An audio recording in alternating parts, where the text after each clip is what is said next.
Hey guys, Eric and Eric here, and the one word I am going to use right now to describe last night's episode of Walking Dead is damn. Yeah, this was quite an effective episode. This was a really interesting one because it's written by Robert Kirkman, the creator of the comic book. So here he is dealing with the characters he created and some ones he didn't for the first time.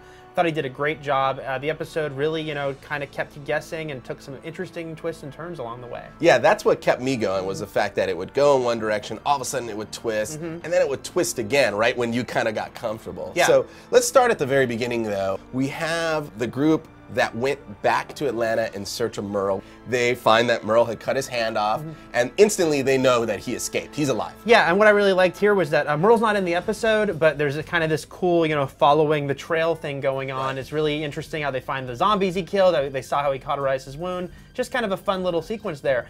Then they have these gang members show up, and I'll say I was a little wary because I've mentioned before, I feel like a lot of the new characters not from the comics have been pretty extreme and pushed, and I kind of thought, here we go again with these angry gang members. Right. So I loved the turn that took. As it turns out, these gang members have stayed behind and are protecting a nursing home, a lot of old people, so they're actually kind-hearted. Yeah, and I like, in the comics we never see anyone else in Atlanta. It just basically looks like everyone's dead.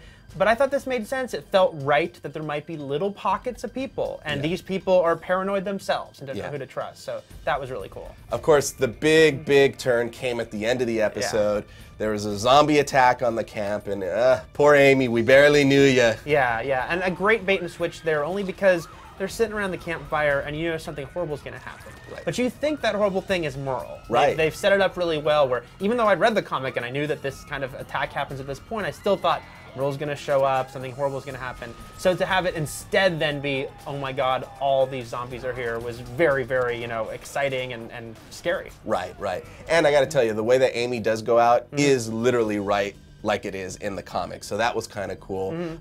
Carol's husband also gets it. A couple of red shirts in the background of the camp also get it. So it's a major hit to the survivors. Yeah, and I think, by the way, also very emotionally effective. The death of Amy, I think the scene with Andrea sort of holding her as she dies was, pretty powerful for the show. One of their sort of most unsettling things yet. I thought Laurie Holden was great in that scene, sort of grieving over her character's sister. So loved it. They did a great job at the very beginning of the episode of just building their relationship while they're sitting there fishing, talking about their dad. Yeah, should have known they were doomed. Yeah, exactly. Well, listen, why don't you guys tell us what you think, specifically what you think about Robert Kirkman's adaptation of his book in this episode. You can tell us in the comments below, or you can log into your IGN account, blog about it. We'll pick the best ones and we'll feature it along our Walking Dead content this week.